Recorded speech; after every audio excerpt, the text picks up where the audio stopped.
in January.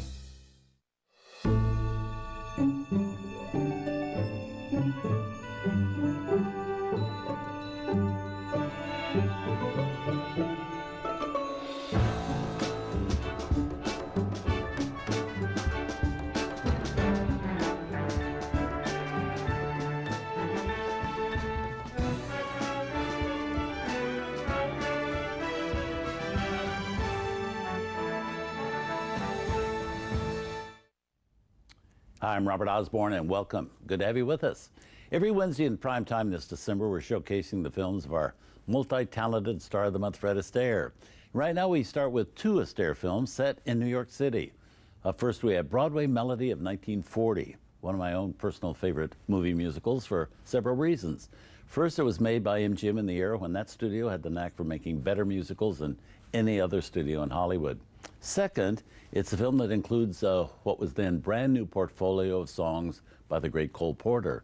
And for the third reason, it has Fred Astaire and Eleanor Powell dancing together for the first and only time. And if you're not really aware of Eleanor Powell, she was one of the greatest dancers ever in show business.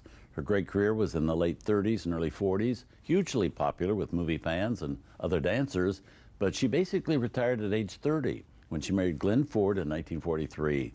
But there was never anyone like her in films.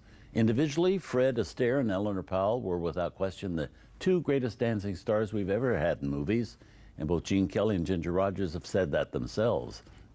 Seeing Fred and Eleanor dancing together in this movie is something very spectacular to see, especially when they start swaying and dancing to Cole Porter's great song, Begin the Beguine. Although Eleanor Powell's personal favorite number in the movie is actually one she does with Fred Astaire in a simple set near a jukebox in which they kind of noodle together, improvising steps in sort of a challenge tap routine. It's a loss that they never worked together again. Eleanor Powell said she would have loved it if they had. Fred, though, always kept silent whenever that was said. But his close friend Hermes Pan later said that Fred never felt his tap dancing was his strong suit. But it was Eleanor's, and Fred always felt that he looked like he was having to work hard to keep up with her, and at times he does. He's not always the relaxed dancer we're used to seeing. And Fred Astaire never liked looking second best in comparison to anyone. So as much as he admired Eleanor Powell and liked her as a person, he wasn't eager for a reunion on screen.